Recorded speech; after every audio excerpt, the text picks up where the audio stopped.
Breaking news చూస్తున్నారు. Jubilee hills ఉప ఎన్నికపై ముఖ్యమంత్రి రేవంత్ రెడ్డి సంచలన వ్యాఖ్యలు చేశారు. మంత్రులు ఇన్ఛార్జీలకు రేవంత్ దిశానిర్దేశం చేశారు. జూబ్లీ హిల్స్ లో కాంగ్రెస్ గెలుపు ఖాయమన్నారు ముఖ్యమంత్రి రేవంత్ రెడ్డి. అభ్యర్థి ఎంపికను ఏఐసీసీ చూసుకుంటుందంటూ కూడా చెప్పుకొచ్చారు. ఈ నేపథ్యంలో గెలుపు కోసం ప్రతి ఒక్కరూ కష్టపడాలన్నారు ముఖ్యమంత్రి. ప్రభుత్వ సంక్షేమాన్ని అభివృద్ధిని క్షేత్రస్థాయికి తీసుకువెళ్లాలంటూ కూడా చెప్పుకొచ్చారు.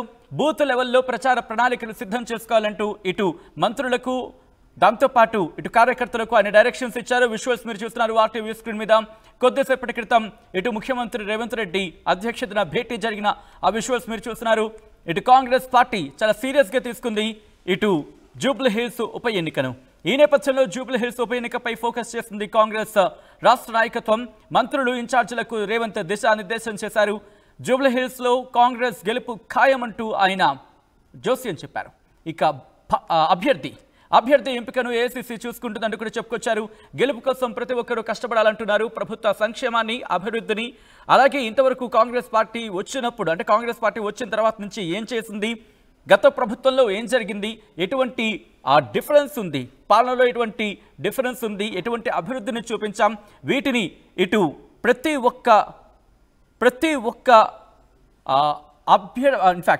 ఒక్క కార్యకర్త ఇటు ప్రజల్లోకి తీసుకువెళ్లాలంటూ కూడా డైరెక్షన్స్ ఇచ్చారంటే అర్థం చేసుకోవచ్చు. ఈ నేపథ్యంలో ఎటువంటి వ్యూహంతో వెళ్తున్నారు, అభ్యర్థి విషయంలో ఇటు అధిష్టానం చూసుకుంటుందంటూ ఎందుకు చెప్పిన పరిస్థితి ఉంది అంటే ఇప్పటికీ అభ్యర్థికి సంబంధించి కంక్లూషన్కి వచ్చారా, ఆ కంక్లూషన్ నేపథ్యంలోని అధిష్టానం చేతుల్లో ఉందా, ఏం జరుగుతోంది, డీటెయిల్గా అప్డేట్స్ అందించేందుకు ఈ అంశాన్ని ఎప్పటికప్పుడు ట్రాక్ చేస్తున్నాం. మా ప్రతినిధి మధు దగ్గరకు వెళ్తున్నాను. మధు, అసలు కారణం ఏంటి? ఎందుకంటే అభ్యర్థి విషయంలో ఇప్పటికీ కాంగ్రెస్ పార్టీ ఒక కంక్లూషన్కి వచ్చిందో, ఒక నిర్ణయానికి వచ్చిందో, ఒక చర్చ జరుగుతున్న క్రమంలో ఇప్పుడు మళ్ళీ రాష్ట్ర నాయకత్వం ఇటు ఏఐసీసీకి అప్పచెప్పిందంటూ చర్చ జరుగుతున్న క్రమంలో ఏం జరుగుతోంది, మరి ముఖ్యంగా ముఖ్యమంత్రి రేవంత్ రెడ్డి ఆ వ్యాఖ్యలను ఎలా చూడాలి? ఎగ్జాక్ట్లీ జూబ్లీస్ లో ఆయన ఇంట్లో భేటీ అయ్యారు. కీలకంగా మంత్రులు, తర్వాత పార్టీ చీఫ్ మహేష్ కుమార్ గౌడ్, జూబ్లీస్ నియోజకవర్గానికి సంబంధించి ఇప్పటికే ఇన్ఛార్జ్ గా ఉన్నటువంటి ఇతర మంత్రులు పొన్నం ప్రభాకర్, తుమ్మల నాగేశ్వరరావు, వివేక్లతో భేటీ అయ్యారు. అయితే దీంట్లో ప్రత్యేకత ఏంటంటే చాలా మందితో భేటీ అయినప్పటికీ ఇలా ఎట్టి పరిస్థితుల్లో గెలిపే ముఖ్యమైనటువంటిది మాట్లాడుతున్నప్పటికీ సర్వే ఏజెన్సీలకు సంబంధించినటువంటి వారితో కూడా వారు కూడా ఈ భేటీలో వాళ్ళు షామిల్ అయ్యారు, ఇన్వాల్వ్ అవ్వాలి. దానికి రీజన్ ఏంటంటే ఎవరికి అభ్యర్థి ఎవరైతే బాగుంటుంది, లేకపోతే అభ్యర్థికి సంబంధం లేకుండా పార్టీ గెలిచే పరిస్థితి ఉందా, అసలు జూబ్లీస్ గ్రౌండ్ లో ఉన్నటువంటి రియల్ సిచ్యువేషన్ ఏంటి, వీటన్నిటిని సర్వే రిపోర్ట్ ద్వారా తెలుసుకునే ప్రయత్నం చేస్తారు. ఒక సీక్రెట్ సర్వే రిపోర్ట్ ని పిసిసి చీఫ్ మహేష్ కుమార్ గౌడ్ ముఖ్యమంత్రికి అందజేసినట్టుగా కూడా ప్రచారం జరుగుతా ఉంది. దీనికి సంబంధించి తెలుస్తా ఉంది. దీంట్లో ఈ సీక్రెట్ రిపోర్ట్ తో ఏముంది, పార్టీ గురించి గ్రౌండ్ లో ఏమనుకుంటున్నారు, అభ్యర్థి అయితే ఎవరైతే బాగుంటుంది, ప్రత్యర్థి గురించి ఏమనుకుంటున్నారు, అసలు బీజేపీ గురించి ఎలాంటి చర్చ ఉంది, మొత్తం సర్వే చేశారు. ఈ సర్వేలో ఇప్పటికీ 3 సర్వేలు కంప్లీట్ అయినట్టుగా తెలుస్తా ఉంది. సచిన్, ఆల్రెడీ బీఆర్ఎస్ కూడా ఇదే సర్వే మీద ఆధారపడింది. ఈ రెండు చేస్తున్నటువంటి సర్వేలు కూడా బీజేపీ అలా డిఫరెంట్ గా ఆలోచన చేస్తా ఉంది. మొత్తానికి ముఖ్యమంత్రి గెలిపే లక్ష్యంగా ఖచ్చితంగా గెలుపు ఉండాలి. పోలింగ్ బూత్ లకు సంబంధించినటువంటి అంశాల క్షేత్రస్థాయి నుంచి కూడా పెద్ద ఎత్తున ప్రచారం చేయాలి. నియోజకవర్గాల్లో ఉన్న సమస్యలను వెంటనే ప్రభుత్వం దృష్టికి తీసుకొస్తే వెంటనే సాల్వ్ చేద్దాం. డ్రైనేజ్ కానీ, రోడ్స్ కానీ, లైట్స్ కానీ, ఇంకా ఇతరత్ర ప్రభుత్వ పథకాలు పెండింగ్ లో ఉన్న కానీ, ఇప్పుడు ఎగ్జాంపుల్ అక్కడ ఇంద్రమ్మ ఇళ్ల విషయం కానీ, పెన్షన్ కానీ, వికలాంగులకు సంబంధించినటువంటి అంశం కానీ, ఇంకా ఏమైనా సమస్యలు ఉన్నాయా రేషన్ కార్డులకు సంబంధించి, వాటిని ఇమ్మీడియట్ గా సాల్వ్ చేసేలాగా కార్యాచరణ రూపొందించండి జూబ్లీస్ నియోజకవర్గంలో అనేటువంటిది ఒకటి చాలా స్పష్టంగా చెప్పారు. గెలిపే లక్ష్యంగా ఉండాలి, అందరూ సమన్వయంతో పనిచేయాలి, కలిసి పనిచేయాలి. అభ్యర్థి ఎవరైనా కూడా గెలిపే ఆధారంగా పనిచేయాలి పార్టీ. ఆ అభ్యర్థి విషయానికి వస్తే ఏఐసీసీ చూసుకుంటుంది అనేటువంటిది క్లారిటీ ఇచ్చారు ముఖ్యమంత్రి రేవంత్ రెడ్డి. సాధారణంగా కాంగ్రెస్ పార్టీలో ఏఐసీసీ నుంచే పేరు వస్తుంది, అక్కడి నుంచే ప్రకటన ఉంటుంది, ఓపెన్ గా పేరు అనౌన్స్మెంట్ చేస్తారు. సో కాబట్టి ఈసారి కూడా అదే రీతిలో జూబ్లీస్ అభ్యర్థి ఎవరైనటువంటిది తెలిసిపోయే అవకాశం ఉంది. కాకపోతే ఈసారి జూబ్లీస్ లో మొన్నటి వరకు రేస్ లో ఉన్న అజారుద్దీన్ ఎమ్మెల్సీ ఇచ్చారు కాబట్టి అనౌన్స్మెంట్ చేశారు కాబట్టి ఇక్కడ నవీన్ కుమార్ యాదవ్, తర్వాత బొంతు రామ్మోహన్, అంజన్ కుమార్ యాదవ్, ఇంకా కొద్దిమంది పేర్లు వినిపిస్తా ఉన్నాయి. దీంట్లో ప్రధానంగా ఉన్నటువంటి ఎవరికి ఇవ్వాలనేటువంటిది ఏఐసీసీ డిసైడ్ చేస్తుంది అభ్యర్థిని అని రేవంత్ రెడ్డి అన్నారు కాబట్టి అనూహ్యంగా మరొక పేరు కూడా తెరపైకి వచ్చేటువంటి అవకాశం ఉంటుంది ఖచ్చితంగా. కాబట్టి ముఖ్యమంత్రి సమావేశంలో సీనియర్లు జూనియర్లు అనేటువంటి తేడా వద్దు, మీకు అప్పచెప్పిన బాధ్యతతో ఖచ్చితంగా క్షేత్రస్థాయిలో గెలుపు కోసం ప్రయత్నం చేయండి, ప్రచారం ప్రారంభించండి అనేటువంటిది ఈ జరిగినటువంటి వేటిలో ముఖ్యమంత్రి మీరందరికీ చెప్పినట్టుగా తెలుస్తా ఉంది. చాలా స్పష్టంగా బూత్ స్థాయి నుంచి మొత్తం డివిజన్ల వారీగా అందరినీ ఇన్ఛార్జీలు ఇస్తాం, గట్టిగా పనిచేయాలి అందరూ అనేటువంటి ఒక భరోసా ఇచ్చినట్టుగా తెలుస్తా ఉంది. స్థానికంగా సమస్యల ఏకరువు కోసం ప్రజలు వస్తారు కాబట్టి సమస్యలు సాల్వ్ చేయండి ఇమీడియట్ గా అనేటువంటిది ముఖ్యమంత్రి క్లారిటీ ఇచ్చినట్టుగా తెలుస్తా ఉంది. సో మొత్తానికి కొద్ది రోజుల్లోనే జూబ్లీహిల్స్ అభ్యర్థి ఎవరో ఖరారు కానుంది. రైట్, అంటే ఇక్కడ అభ్యర్థి ఎంపికకు సంబంధించి ఇంకా మల్లగుల్లాలు పడుతుంది అనుకోవాలా? ఆ నేపథ్యంలోనే ఏఐసిసి చేతుల్లో రాష్ట్ర నాయకత్వం పెట్టింది అనుకోవాలా, లేకపోతే ఆల్రెడీ అభ్యర్థి ఎంపిక ఖరారైపోయింది, ఇక అనౌన్స్మెంట్ మాత్రమే మిగిలిపోయింది, ఈ అంశానికి సంబంధించి చర్చ జరుగుతుందా, లేకపోతే అభ్యర్థి విషయంలో ఇంకా రాష్ట్ర నాయకత్వం ఇంకా మల్లగుల్లాలు పడుతుంది అనుకోవాలా? ఈ 3 ఆప్షన్స్లో దేనికి సంబంధించి చర్చ జరుగుతుందా, లేకపోతే బియాండ్ దీనికి సంబంధించి చర్చ జరుగుతుందా మధు? ఎగ్జాక్ట్లీ అభ్యర్థి విషయంలో పెద్ద ఎత్తున చర్చ కొనసాగుతా ఉంది. సర్వే చేస్తా ఉన్నారు. ఇందాక చెప్పినట్టు ఒక సీక్రెట్ సర్వే రిపోర్టు ముఖ్యమంత్రికి అప్పచెప్పారు పిసిసికు. దాంతో పాటు రెగ్యులర్ గా ప్రభుత్వం కూడా సర్వేలు చేస్తాయింది. ఎవరైతే అభ్యర్థి అయితే గెలిచే అవకాశాలు ఎక్కువగా ఉన్నాయి, లేక అభ్యర్థికి సంబంధం లేకుండా అధికార పార్టీకి ఎట్లాంటి ఫెచ్చింగ్ ఉంది ప్లస్ అన్నటువంటిది వివరాలు తెలుసుకుంటున్నారు. ఎందుకు ఇంత డిమాండ్ ఉంది జూబ్లీహిల్స్ ఉప ఎన్నిక కంటే, ఇక్కడ నుంచి గెలిచేటువంటి అభ్యర్థి ఎవరైనా కానీ, ఏ సామాజిక వర్గమైనా కానీ ఈసారి మంత్రివర్గంలో హైదరాబాద్ కోటాలో అవకాశం దక్కే పరిస్థితి ఉంది. మంత్రి స్థానంలో 3 ఖాళీలు ఉన్నాయి. ఆ 3ట్లో ఒకటి ఖచ్చితంగా జూబ్లీహిల్స్ గెలిచే అభ్యర్థి మంత్రి కాబోతా ఉన్నారు. దానికోసమే డిమాండ్ పెరుగుతా ఉంది. అందులో భాగంగానే నవీన్ యాదవ్, తర్వాత బొంతు రామ్మోహన్, తర్వాత అంజన్ కుమార్ యాదవ్, ఇంకా కొద్దిమంది పేర్లు వినిపిస్తా ఉన్నాయి. ఇంకా కొద్దిమంది కూడా ఇంట్రెస్ట్ చూపిస్తా ఉన్నారు. కానీ ఇప్పుడు జరుగుతున్నటువంటి సిచ్యువేషన్ లో మాత్రం ఎవరికి టికెట్ దక్కుతుందో, మరి ఎవరు ఆ మంత్రి కాబోతున్నారు ఎవరు అనేటువంటి చర్చ కాంగ్రెస్ పార్టీలో ఉంది. అందుకే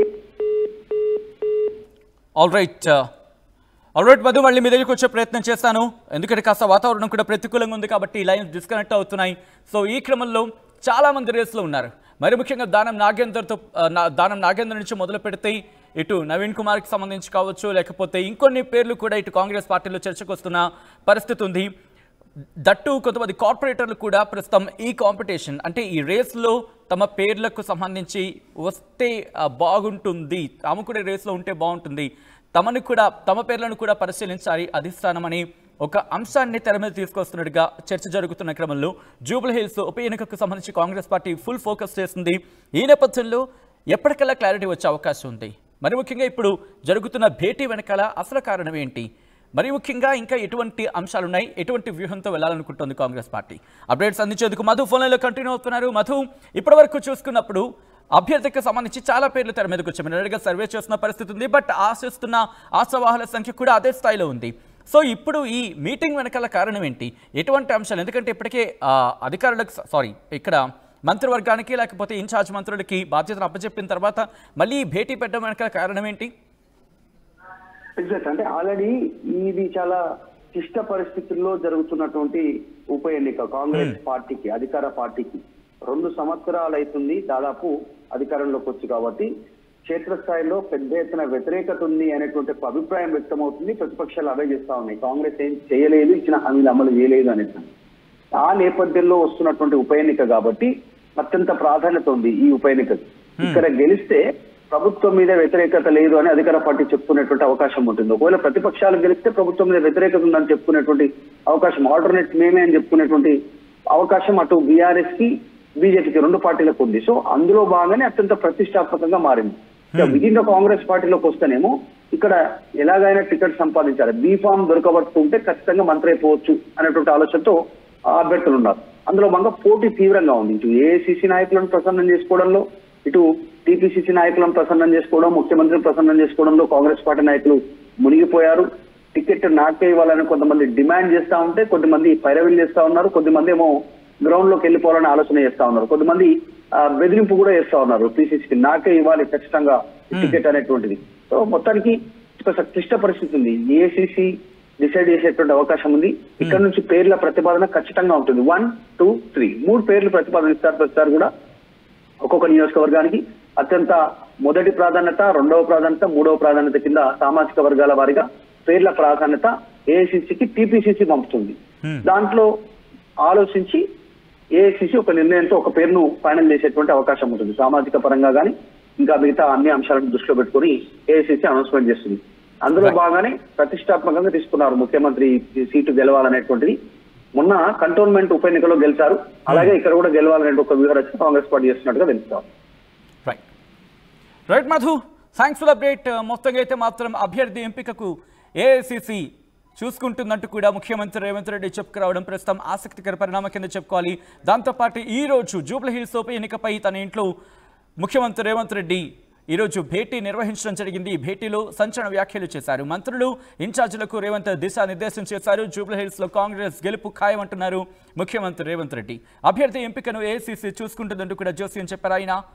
దాంతోపాటు ఇన్ఫాక్ట్ ఏఐసిసి చూసుకుంటుందని చెప్పుకొచ్చారు. గెలుపు కోసం ప్రతి ఒక్కరు కష్టపడాలంటున్నారు ముఖ్యమంత్రి. ప్రభుత్వ సంక్షేమాన్ని అభివృద్ధిని క్షేత్రస్థాయిలో ప్రజల్లోకి తీసుకువెళ్లాలంటున్నారు రేవంత్ రెడ్డి.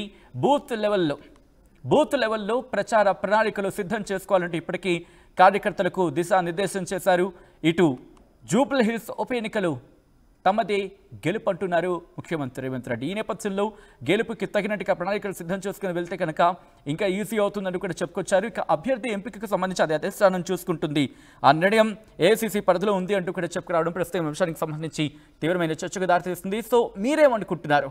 ఇటు కాంగ్రెస్ గెలుపు ఖాయమైన జూబ్లీహిల్స్ ఉప ఎన్నికలో గెలిచే పార్టీ ఏది అంటూ కూడా ఒక అంశాన్ని మిమ్మల్ని ప్రయత్నం చేసింది పోల్ రూపంలో ఆర్టీవీ. కొంతమంది ఇప్పటికీ రియాక్ట్ అయ్యారు. ఇటు కాంగ్రెస్ అంటూ కొంతమంది ఏకంగా 60% పైగా కాంగ్రెస్ అంటున్నారు. మరికొంతమంది బీఆర్ఎస్కు అంటే కాంగ్రెస్కు 60 నుంచి 40% అక్కడ ఫ్లక్చువేషన్ కనిపిస్తోంది. బీఆర్ఎస్కు 30 నుంచి 40% ఆ ఫ్లక్చువేషన్ ఉంది. ఇక బీజేపీకి 2% అంటూ పోల్లో కొంతమంది పోల్ పార్టిసిపేట్ చేసిన వాళ్ళు ఇటు చెప్తున్న పరిస్థితి ఉంది. ఇన్ఫాక్ట్ ఆ పోల్ ప్రకారం చూసుకుంటే కనుక ఈ నేపథ్యంలో ఎటువంటి పరిణామాలు చోటు చేసుకునే అవకాశం కనిపిస్తోంది? ఎటువంటి అంశాలు ఇక్కడ కాంగ్రెస్ కలిసి రావచ్చు, లేకపోతే బీఆర్ఎస్కి కలిసి రావచ్చు, బీజేపీకి కలిసి రావచ్చు? మీరేమనుకుంటున్నారని కామెంట్ చేసే ప్రయత్నం చేయండి. అసలైన తొలి వెలుగు. ఫాలో వాట్సాప్ @తొలి వెలుగు అఫీషియల్.